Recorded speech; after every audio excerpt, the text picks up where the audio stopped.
Bring it in. Hope you all had some good conversations with your neighbor. There was one right answer, so I hope you got it. But we will be talking about nothing to do with that this morning. Sometimes you just got to mix it up, you know? Every question can't be deep. Sometimes you got to have a little fun. But we are in a season of Advent. And Advent is a season of waiting, and there is one thing I think about a lot when I think about waiting. I think about this passage from Matthew 5, one of the Beatitudes, the very first one, that simply says, "Blessed are the poor in spirit, for theirs is the kingdom of heaven." And I think that a lot. I think about it during Advent because nothing makes me feel poorer in spirit than waiting. And I think a lot of us are like that, right? No one likes waiting. No one goes to Disneyland and is like, it was incredible. Every line was so long. I had the best time. This is like 12 or 13 years ago. So before I even met my wife, I went with my cousins to Disneyland. We had a Disneyland day, and it was like a random Tuesday, and it was wild. Like, no one was there. Like, there's a picture of us standing, like, in California Adventure in front of the roller coaster, and, like, no one's even in the picture. Like, it just looks like we rented out the entire park. We walked onto every ride. There was no waiting. It was amazing. Because it was, like, 13 years ago. I still am talking about it, okay? That's how amazing. That's how amazing it was, because we hate waiting.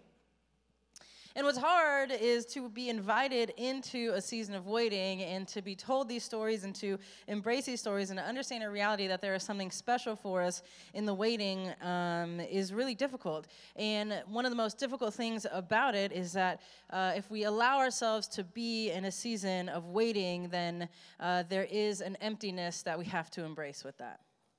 There is just an emptiness that comes in the waiting, and we live in a culture and a time and a society where we don't always have to engage with that emptiness, right? On Thanksgiving morning, I woke up really early because I had to cook, and I went to the coffee shop by our house right when it opened, and I was like, surely no one will be there because it's Thanksgiving. Who's getting coffee at, like, when it opens? I was there at 7:05. It opens at 7, and the line was, like, around the corner. And I was like, what is... Is everyone okay? Am I okay? I was part of the problem. And so it's all these people in line, and, you get in line, and then you, like, get out your phone, and then you just stare at it until the line's over. And the guy in line in front of me was facing me. And so I was like, okay, time to do my line ritual. And he's like, big line, huh? And I'm like, are we doing this? Are we going to just strike up a conversation out of thin air? And then I'm like, and it's actually going to be it's a long line. So if we're doing this, like, there's no going back to being like, that was a good little bit of conversation, let me get out my phone again. So I was just like, sure, I'm in. Just put my phone away. And we talked, and it's like a small coffee shop. They didn't think people were going to be there. There were like two poor souls working, like their fingers to the bone to get everyone their Thanksgiving anxiety coffee. And so we're just talking the whole time. I was there for like 30 minutes, and so I'm talking to this man, and we're just like, we're just chatting it up. Henry, he was amazing. And he's telling me about his dog. Then he's showing me pictures of his dog. I'm showing pictures of my dog. He's like, he's actually waiting for me in the car. I'm like, wow, that's crazy. We go in, we order our coffee. He's like, hey, I'll be right back, And I'm like, okay, I don't know where you're going, but if my coffee is here before you come back, I'm leaving. But I'm not, I've enjoyed our time together, but I am not committed to you as a friend. Anyways, he ended up going to his car to bring his dog for me to meet.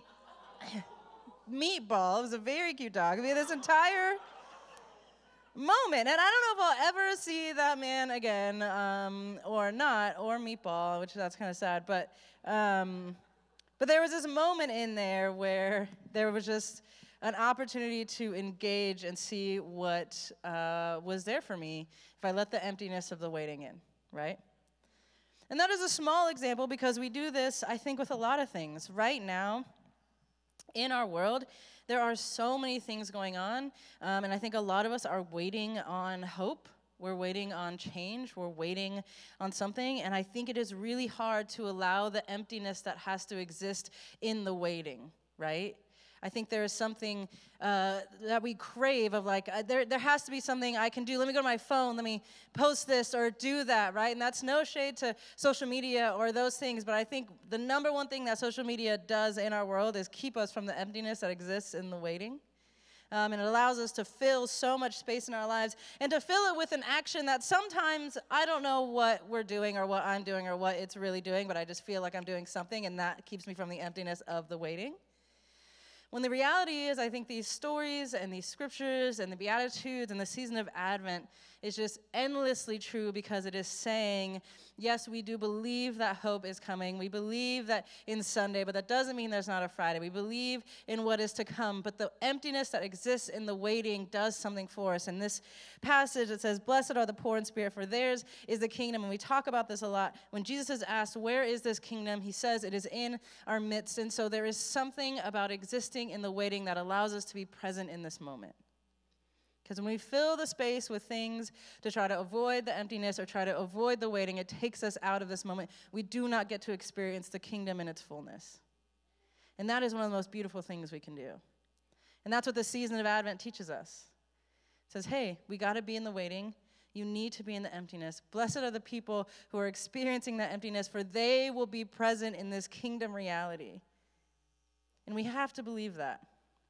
And we have to engage with that, right? And it's really hard because a lot of us are waiting on a lot of different things. A lot of us have experienced waiting in a lot of different things. And a lot of us have every single available resource possible to avoid the waiting. I remember being a kid. Okay, did anyone grow up? Did anyone grow up? Raise your hand. I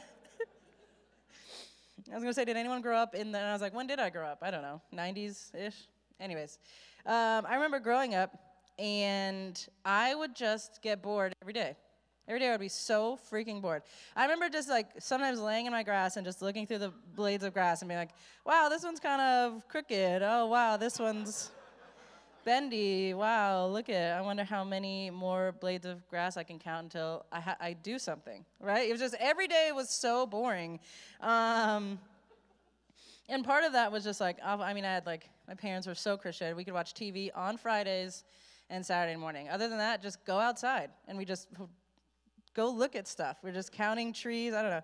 And I missed that. Do you know how long it's been since I was bored? Since I just sat down, and I was like, what to do? No, very long. If we want to fill the emptiness that exists in waiting, we can. But every time I look back in my life and I was in a season where I was waiting on something, where I needed something, and I filled that emptiness, I regret that because I missed the experience to be present in that moment, and that moment needed to teach me something that I couldn't get otherwise. And instead, I just spent the time on my phone or in a thing or doing something else, mostly my phone. I can't think of anything else I distract myself with. But there is something that exists for us in the waiting. And the entire goal, I think, at this current moment in my life is I want to be present for it all. I want to see the kingdom. I want to engage with the kingdom. I want to understand what it means that the kingdom is in our midst. I want to be looking around. I don't want to miss it. And I think I try to miss it when it gets empty, when it feels empty, when there is waiting.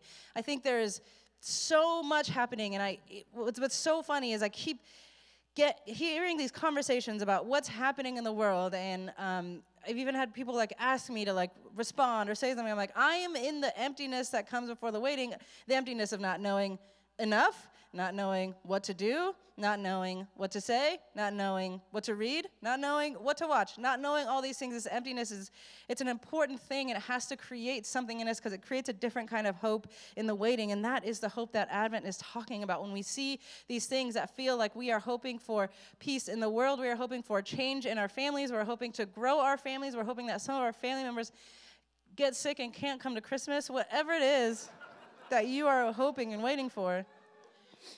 Allowing ourselves to feel the emptiness that comes in the waiting is just so important. And those are easy words to say, but it's a really hard thing to do.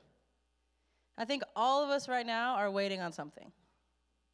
All of us, every single person in this room. And we can try to stay busy and think about other things and just hope it works out, and that's fine. But if we allow ourselves to sit, if if we allow ourselves to feel poor in spirit, if we allow ourselves to be in the emptiness that exists in the waiting, I think there's just going to be something magical for us, a different kind of presence than we felt before. And that's a good thing. That's a beautiful thing. Because the birth will come, the hope will come, the things will come, we know that.